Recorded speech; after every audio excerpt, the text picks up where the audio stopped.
নমস্কার, আমার নাম কুলদীপ। এটা হচ্ছে দ্য হিন্দু আর্টিকেল।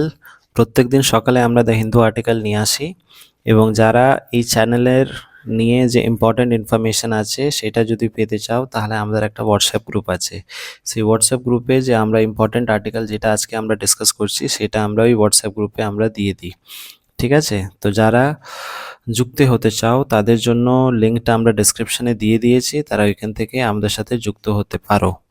এছাড়া যারা চ্যানেলে নতুন আছো তারা সাবস্ক্রাইব করে নিয়ে আমাদের সাথে যুক্ত হতে পারো। ঠিক, তো আজকের আর্টিকেলটা আরম্ভ করি।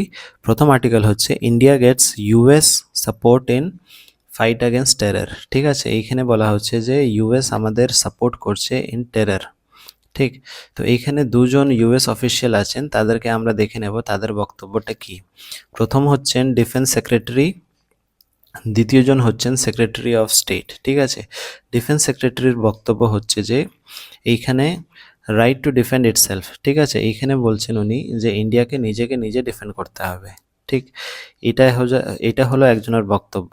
দ্বিতীয়জনের বক্তব্য হচ্ছে যে এইখানে দ্বিতীয়জনের বক্তব্য হচ্ছে যে যেটা এসকেলেশন হয়েছে, যেটা টেনশন এসকেলেশন হয়েছে বিটুইন ইন্ডিয়া অ্যান্ড পাকিস্তান, সেটাকে ডিএসকেলেট করা। মানে যে পেহেলগাঁও অ্যাটাকের পরে যে টেনশনটা এসকেলেট হয়েছে বিটুইন ইন্ডিয়া অ্যান্ড পাকিস্তান, সেটাকে ডিএসকেলেট করা। মানে তোমাদেরকে যা করতে হবে করো, এবং সেটাকে যে টেনশনটা দুজনের মধ্যে তৈরি হয়েছে সেটাকে তোমাকে নিজেকে সমাধান করতে হবে, এবং অ্যাজ আ মিডিয়েটর যদি কাউকে বেছে নিতে চাও সেটা তোমরা করতে পারো। ঠিক আছে, এবং এইখানে আমরা বুঝতে পারছি যে এটা ইউএসের, আমার মনে হয় এটা দুদিক। মানে একদিকে তুমি বলতে চাইছো যে তোমাকে নিজেকে নিজে ডিফেন্ড করতে হবে, এবং দ্বিতীয় দিকে তুমি বলতে চাইছো যে যে টেনশনটা তৈরি হয়েছে ইন্ডিয়া এবং পাকিস্তানে সেটা তোমাকে নিজেকেই সমাধান করতে হবে। ঠিক আছে, কিছুদিন আগে আমরা আর্টিকেলে দেখেছিলাম যে ইউএন অ্যাজ আ মেডিয়েটর কাজ করবে বলে ইনিশিয়েটিভ দেখিয়েছিল।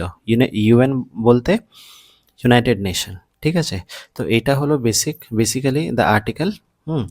এরপরে আমরা চলে আসি। এরপরে হচ্ছে Modi champions orange economy at waves. ঠিক আছে, প্রথমে জানবো অরেঞ্জ ইকোনমিটা কি। অরেঞ্জ ইকোনমি হচ্ছে ক্রিয়েটার্স ইকোনমি।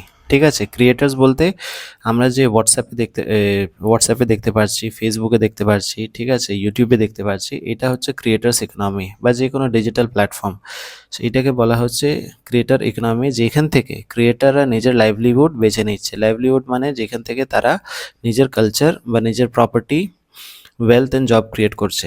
ঠিক আছে, তো আরেকটা জিনিস, এইখানে ওয়েভসের ফুল ফর্ম কি? ওয়েভসের ফুল ফর্ম হচ্ছে world audio visual entertainment summit 2025। ঠিক আছে, ওয়েভস 2025-এর যে ফুল ফর্ম হচ্ছে world audio visual entertainment summit. ঠিক, তো এইখানে বলা হচ্ছে কি আমাদের পিএম, ঠিক আছে, আমাদের পিএম কি বলতে চাইছেন সেটা একটু দেখে নিতে হবে। উনি বলতে চাইছেন যে this is the right time for create in India, create for the world. ঠিক আছে, তো এটাই হচ্ছে সঠিক সময় যখন ইন্ডিয়াকে ক্রিয়েট করতে হবে বিশ্বর জন্য। ঠিক আছে, এটা ওনার বক্তব্য। এবং এখানে অরেঞ্জ ইকোনমির একটা ডেফিনেশন ওরা দিয়ে দিয়েছে, যেটাকে আমি প্রথমেই বললাম যে এটা একটা ক্রিয়েটার ইকোনমি, যেখানে মানুষ নিজের লাইভলিহুড বেছে নিচ্ছে through generating property and wealth. ঠিক আছে, থ্রু জব। ঠিক আছে, ঠিক, তারপরে কি বলছে content creator our government is with you in your effort. ঠিক আছে, এখানে আর একটা জিনিস বলা হচ্ছে যে গভর্নমেন্ট এই জিনিসটা সাপোর্ট করছেন, যে যারা ক্রিয়েটার্সদেরকে সাপোর্ট করছেন। ঠিক আছে, আর এটা ক্রিয়েটারের দ্বারা আমরা নিজের কালচার এবং কানেক্টিভিটি ইনক্রিজ করছি থ্রু আউট দ্য ওয়ার্ল্ড। ঠিক, এই জিনিসগুলো বলা হচ্ছে। এবং এইখানে যেটা অ্যাডব সিইও শান্তনু নারায়ণ, এনার বক্তব্য কি? এনার বক্তব্য হচ্ছে দিস ইজ দ্য টাইম, মানে এটা একটা বুম টাইম ক্রিয়েটারদের জন্য। বুম কাকে বলা হয়? বুম এক ধরনের হচ্ছে ট্রেন্ড, মানে এখন সবাই ক্রিয়েট করছে, যেটা কি আমরা সোশ্যাল মিডিয়াতে দেখতেই পাচ্ছি, নানা ধরনের ক্রিয়েটার সবসময় রিলসের মধ্যে পড়ে আছে। ঠিক আছে, but in creative, with the unmatched talent in the country, India's creative economy is poised to employ more than in manufacturing industry. ঠিক আছে, আরেকটা জিনিস বলা হচ্ছে যে ম্যানুফ্যাকচারিং ইন্ডাস্ট্রি থেকে বেশি এখানে কিন্তু ক্রিয়েটার্সরা রয়েছে। ঠিক, তো বেসিক্যালি এইখানে কি কি জিনিস মনে রাখতে হবে, একটা হচ্ছে অরেঞ্জ ইকোনমি, যেটা কি ক্রিয়েটরদের ইকোনমি, এবং বর্তমানে যে বুম সময়টা রয়েছে সেটা হচ্ছে ক্রিয়েটার্সদের, ঠিক। এবং গভর্নমেন্ট আমাদের সাথে আছেন টু সাপোর্ট ইন এভরিথিং, ঠিক। তো এটা দুটো আর্টিকেল হলো। এরপরে চলে আসবো আমরা এইখানে, ঠিক। এটা হচ্ছে একটা পোর্ট, যেটা কি নতুন কমিশন করা হয়েছে। কমিশন করা মানে কার্যকর করা, ঠিক। তো ভিজিনজাম প্রোনাউন্সিয়েশনটা একটু দেখে নেবে, ঠিক আছে। এটা হচ্ছে কেরালাতে, তিরুবনন্তপুরমে। এটা হচ্ছে একটা সি পোর্ট, যেখানে ট্রান্সশিপমেন্টের জন্য কমিশনিং করা হচ্ছে। এটা মনে রাখতে হবে, ঠিক আছে। যেখান থেকে কি সাউথ এশিয়ার ইম্পর্টেন্ট ট্রেডগুলো এখানে হবে, ঠিক। এটা হয়ে গেল। তারপরে আমরা দেখে নেব ওড়িশার move too fast track welfare urban poor, ঠিক আছে। তো ওড়িশা এইখানে একটা প্রকল্প আরম্ভ করেছে, যেটা হচ্ছে সহযোগ, ঠিক। যদি এক কথায় বলতে চাই, এটা হচ্ছে ওড়িশার দুয়ারে সরকার, ঠিক আছে। উড়িষ্যার দুয়ারে সরকার, যেভাবে আমাদের এখানে দুয়ারে সরকারের নানা রকম ফ্যাসিলিটি এক সময় দেওয়া হয়, সেরকম এটার মাধ্যমে উড়িষ্যার লোকদেরকে এক সময়ের মধ্যে নানা রকম ফ্যাসিলিটি দেওয়া হবে, ঠিক আছে। তো এটা কি কি ফ্যাসিলিটি দেওয়া হবে, কিছু কিছু পয়েন্ট এখানে মেনশন করা হয়েছে। তার মধ্যে 1 নম্বর হলো প্রধানমন্ত্রী আবাস যোজনা, ঠিক আছে, আরবান। তারপরে হচ্ছে যে national food security act, pipeline water supply দেওয়া হবে, আয়ুষ্মান কার্ড করে দেওয়া হবে, এবং পার্সন উইথ ডিসেবিলিটি যে কার্ডগুলো আছে সেটা করে দেওয়া হবে। টোটাল 14খানা ওয়েলফেয়ার স্কিম আছে, তার মধ্যে কিছুটা মেনশন করা হয়েছে, যেটা কি আমি বলে দিলাম, ঠিক। আরেকটা কি বলা হচ্ছে যে the initiative will follow A fast track campaign mode approach during its first 2 month. প্রথম 2 মাসে এটা ফাস্ট ট্র্যাক মোডে থাকবে। ফাস্ট ট্র্যাক মানে হচ্ছে যে খুব তাড়াতাড়ি, কম সময়ের মধ্যে বেশি জনকে সার্ভিস প্রোভাইড করা, ঠিক আছে। এই জিনিসটার উড়িষ্যাতে হবে, ঠিক আছে। তো জিনিসটা আমরা মনে রাখবো সহযোগ, ঠিক আছে, সহযোগ যে ইনিশিয়েটিভ, ঠিক। In one word it is দুয়ারে সরকার, ঠিক, ইন ওয়েস্ট বেঙ্গল। তারপরে আমরা দেখে নেব যে ইম্পর্টেন্ট যে আর্টিকেলগুলো আছে সেটা তো দেখে নিলাম। এবার চলে আসি এডিটোরিয়াল অনেক কটাই এসছে, কিন্তু এইখানে একটা ইম্পর্টেন্ট ছিল, কিন্তু এটা পলিটিক্যাল অ্যাঙ্গেল দেওয়া আছে বলে এটা আর ডিসকাস করব না, ঠিক। যেটা আজকে ডিসকাস করার ব্যাপার আছে সেটা হচ্ছে বিল মেকানিজম, ঠিক। তো এটা দেখে নেব। এটা বেসিক্যালি কি বলতে চাইছে যে PMBs reviving a far sighted but forgotten bill mechanism. তো যেটা বলে দেওয়া হচ্ছে যে ফরগটেন বিল মেকানিজম মানে এক ধরনের বিল মেকানিজম, এক ধরনের বিল পাস করার পদ্ধতি, যেটাকে আমরা ভুলে যাচ্ছি।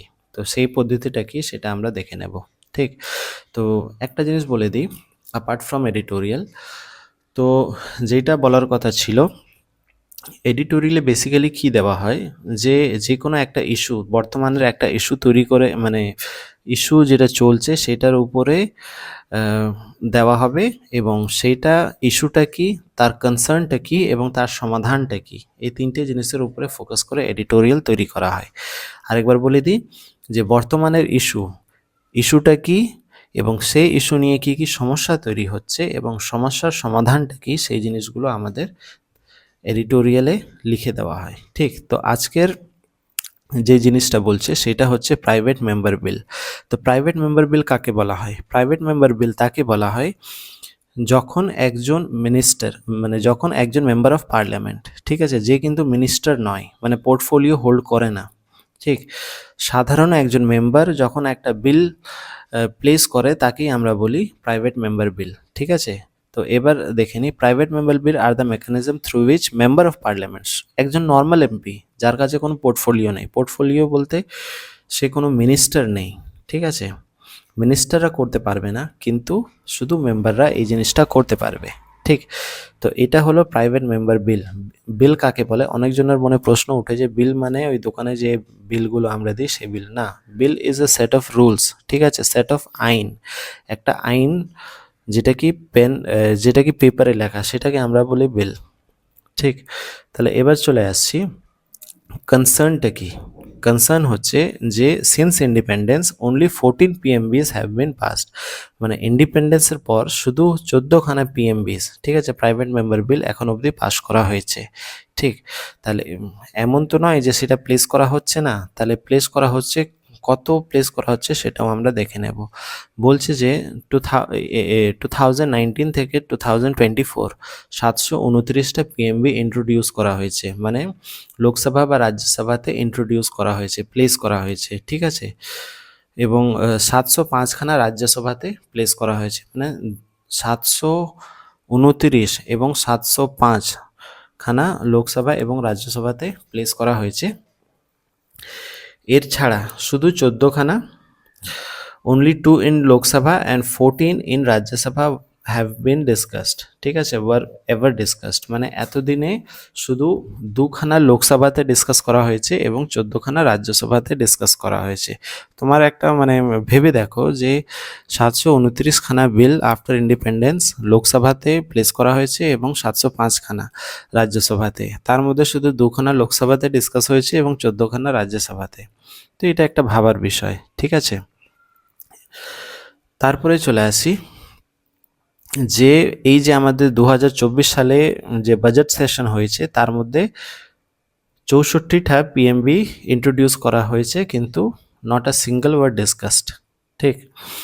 মানে 2024 সালে, এই বর্তমানে আমাদের 24 সাল, এক বছর আগে 64টা পিএমবি প্লেস করা হয়েছে লোকসভাতে, কিন্তু এখন অবধি একটাও ডিসকাস করা হয়নি। মানে রাইটারের এখানে যেটা বলা যে এটা একটা মেকানিজম যেটা দ্বারা কি মানুষ বিল পাস করতে পারে, ঠিক আছে, কিন্তু এটাকে কোনো ইম্পর্টেন্স দেওয়া হয় না, ঠিক আছে। কয়েকটা এক্সাম্পল আমরা দেখে নেব, ঠিক আছে। যে প্রথম এক্সাম্পল হচ্ছে রাইট টু ডিসকানেক্ট বিল, যেটা কি ইন্ট্রোডিউস করা হয়েছিল সুপ্রিয়া সুলে, যিনি হচ্ছেন ন্যাশনালিস্ট কংগ্রেস পার্টির একজন মেম্বার, ঠিক আছে। উনি কি বিল প্লেস করেছেন? Right to disconnect bill. Right to disconnect bill কি হচ্ছে? রাইট টু ডিসকানেক্ট বিল হচ্ছে যে আফটার অফিস, মানে প্রত্যেকজন তো অফিস যায়, তো অফিসের বাইরে কোনো কমিউনিকেশন হবে না, এই জিনিসটা উনি বিল প্লেস করেছিলেন। তুমি অফিসে যাচ্ছ অফিসের কাজ করতে, ঠিক আছে, এবার অফিসের বাইরেও যদি তোমাকে অফিসের কাজ করতে হয় তাহলে অফিস যাওয়ার মানেটাই কি, ঠিক। তোমার নিজস্ব একটা পার্সোনাল লাইফ আছে, নিজস্ব একটা ওয়ার্ক লাইফ ব্যালেন্স আছে, যে তোমার নিজস্ব পার্সোনাল কাজ আছে, সেই কাজগুলো না করে তোমাকে অফিসের কাজ নিয়েই পড়ে থাকতে হচ্ছে। এই জিনিসগুলো না হয় তার জন্যই এই বিলটা প্লেস করা হয়েছিল, কিন্তু সেটা এখন অবধি পাস হয়নি, ঠিক আছে। এরপরে আমরা চলে আসি রাইট অফ ট্রান্সজেন্ডার পার্সন বিল, ঠিক আছে। এটা 2015-তে প্লেস করা হয়েছিল, right of transgender person bill. Transgender মানে যে থার্ড জেন্ডার আমরা বলি, তাদেরকে নিয়ে একটা বিল প্লেস করা হয়েছিল। এছাড়াও অনেক বিল প্লেস করা হয়েছে, ঠিক আছে, তো সেটাও কিন্তু ওইভাবেই পড়ে আছে, ঠিক। তো এই সব জিনিসগুলো আমাদের দেখে নিতে হবে যে কিভাবে আমাদের যারা আমরা জনপ্রতিনিধিদেরকে বেছে নিই, ঠিক আছে, তারা কিভাবে কাজ করছে, ঠিক আছে, এই জিনিসগুলো দেখলেই বোঝা যায়, ঠিক। তারপরে চলে আসি যে কনসার্ন বা সমস্যা, কি সমস্যা রয়েছে। এমন তো নয় যে তারা কাজ করতে চায় না, কিন্তু কিছু কিছু জিনিস রয়েছে যেটাকে তাদেরকে বাইন্ডিং করে দেওয়া হয়, বাধ্যতামূলক করতেই হবে। প্রথম জিনিস হচ্ছে anti defection law. What is anti defection law? Anti defection law হচ্ছে যে তুমি নিজের পার্টির এগেনস্টে যেতে পারবে না, এটা হলো প্রথম জিনিস, ঠিক আছে। এইখানে রাইটার আরেকটা জিনিস বলছে যে সিন্স আমরাই তৈরি করেছি অ্যান্টি ডিফেকশন ল, ঠিক আছে, স্টেবিলিটি মেনটেন করার জন্য, পলিটিক্যাল স্টেবিলিটি মেনটেন করার জন্য, কিন্তু আমরা যখন ভোট করি, ঠিক আছে, যে কোনো একজন জনপ্রতিনিধি যে দাঁড়িয়েছে তাকে যদি আমরা ভোট করি, তাদেরকে আমরা তাদের পার্সোনাল ক্যাপাবিলিটির উপরে বেসড করে আমরা তাদেরকে ভোট করি, ঠিক আছে। তাদের ইন্টিগ্রিটি কতটা, তারা কতটা এক্সপার্ট, বা তাদের মধ্যে কতটা ইউনিক লিডারশিপ কোয়ালিটি আছে, এইসব জিনিসগুলো আমরা দেখে তাদেরকে ভোট করি। কিন্তু শেষে কি দেখা যায় অ্যান্টি ডিফেকশন ল দ্বারা, যে তারা কিন্তু এই ল দ্বারা বাধ্যতামূলক পার্টি যে ডিসিশনগুলো নেবে সেটার উপরে তাদেরকে মেনে নিতে হবে, ঠিক আছে, তুমি তার পার্টির এগেনস্টে যাবে না। তাহলে এইখানে রাইটার কোন জিনিসের উপরে ফোকাস করতে চাইছে, যে তোমার উপরে একটা কোয়ালিটি রয়েছে, কিন্তু যেহেতু তুমি একটা পার্টি করছো তাহলে তোমাকে ওই যে এক্সট্রা কোয়ালিটি সেই জিনিসগুলো কিন্তু তোমার ওই চেপে থেকে যাবে, ঠিক আছে। তুমি তাকে মানে সেই জিনিসগুলো পার্টির এগেনস্টে গিয়ে সেগুলো কিন্তু তুমি আর করতে পারবে না। এই জিনিসটা ফোকাস করা হচ্ছে এবং তারই যে মানে রেপারকাশন, মানে তারই যে প্রভাবটা আমরা এখানে দেখতে পাচ্ছি পিএমবিতে, ঠিক আছে, প্রাইভেট মেম্বার বিলসে। এবার ভেবে নাও তুমি একজন পার্টি মেম্বার আছো, কিন্তু তুমি পার্টির এগেনস্টে যেতে পারবে না, কিন্তু তুমি চাইছো যে এই বিলটা আমরা প্লেস করি, ঠিক আছে, কিন্তু যেহেতু তুমি বাইন্ডিং অ্যান্টি ডিফেকশন ল দ্বারা, এর জন্য তুমি সেটা প্লেস করতে পারছো না। তো এটা একটা রিজন যার জন্য প্রাইভেট মেম্বার বিলটাকে এতটা ইম্পর্টেন্স দেওয়া হচ্ছে না, ঠিক। এরপরে চলে আসি আমরা সমাধানের উপরে, মানে কি কি সমাধান হতে পারে। প্রথম জিনিস হচ্ছে যে ডেডিকেটেড আওয়ার থাকতে হবে, যেখানে কি মানুষ এই যে প্রাইভেট মেম্বার বিলগুলো যেটা প্লেস করা হচ্ছে সেইটাকে ডিসকাস করার জন্য, এবং মিনিংফুল ডিবেট। এমন নয় যে চিৎকার চেঁচামেচি হচ্ছে পার্লামেন্টে, ঠিক আছে, চিৎকার চেঁচামেচি হচ্ছে এবং যে অ্যাকচুয়াল ইস্যু আছে সেটার থেকে আমরা ডেভিয়েট করে যাচ্ছি, ঠিক। তো এটা হলো প্রথম। দ্বিতীয় হচ্ছে রিভিউ কমিটি ফিক্স করতে হবে, ঠিক আছে, রিভিউ কমিটি ফিক্স করতে হবে যেন ফাস্ট ট্র্যাক মাধ্যমে সেই যে বিলগুলো আছে সেইটা পার্লামেন্টের সামনে বা ফ্লোরে প্লেস করা হোক।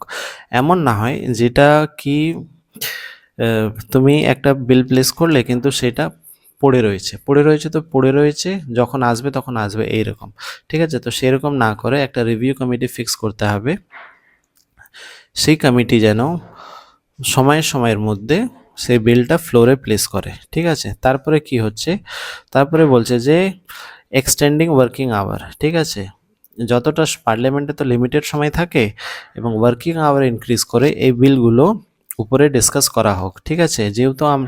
যেহেতু এই নিয়মটা আছে যে শুধু ফ্রাইডের মধ্যেই এই জিনিসটা, মানে শুধু ফ্রাইডেতে এটা প্লেস করা হবে, ঠিক। তো শুধু ফ্রাইডে না করে ওয়ার্কিং আওয়ারটা ইনক্রিজ করে তোমাকে এই বিলগুলো প্লেস করতে হবে এবং সেটার উপরে ডিসকাস করতে হবে, ঠিক। এরপরে হচ্ছে যে যেভাবে ইউকে পার্লামেন্টে শুধু 10 মিনিট দেওয়া হয় এবং সেই 10 মিনিটের মধ্যে নিজের বক্তব্যটা রাখতে হবে, ঠিক। তো সেইভাবে আমাদেরকেও এখানে সেই জিনিসটা লাগু করতে হবে যে শুধু 10 মিনিটের মধ্যেই নিজের ভ্যালুয়েবল যে ইনফরমেশন বা বক্তব্য আছে সেটা তুমি রাখতে পারো। এমন নয় যে কাউকে একটা সময় দেওয়া হলো কোনো মিনিস্টারকে এবং সে আধ ঘন্টা ধরে বকেই যাচ্ছে, কিন্তু শুধু সময়টা পাস করার জন্য, not discussing the actual matter, ঠিক আছে। তো এই কটা জিনিস তোমাকে রিফর্মের জন্য মনে রাখতে হবে, কি কি রিফর্ম আমরা নিয়ে আসতে পারি, সো দ্যাট এই যে প্রাইভেট মেম্বার বিলগুলো আছে সেটাও কিন্তু একটু গুরুত্ব পায় পার্লামেন্টে, ঠিক। তো এটা হচ্ছে আজকের এডিটোরিয়াল, এই এডিটোরিয়ালে শুধু আজকে ডিসকাস করা। এইভাবে আমরা প্রত্যেক দিন দ্য হিন্দু নিউজ পেপার আমরা নিয়ে আসছি, যেখানে আমরা আর্টিকেল এবং এডিটোরিয়াল দুটোই ডিসকাস করছি, ঠিক আছে। তো এইভাবে যারা চ্যানেলে নতুন আছো তারা সাবস্ক্রাইব করে নিয়ে আমাদের সাথে যুক্ত হতে পারো, এবং যে ইম্পর্টেন্ট আর্টিকেলগুলো আছে সেটা আমরা হোয়াটসঅ্যাপ গ্রুপে দিয়ে দিচ্ছি, এবং হোয়াটসঅ্যাপ গ্রুপটা আমাদের ডেসক্রিপশনে আছে, ঠিক। তো সেই লিঙ্ক ধরে আপনারা জয়েন করতে পারবেন। তো আজকের জন্য এইটুকুই, দেখা হচ্ছে পরের ভিডিওতে।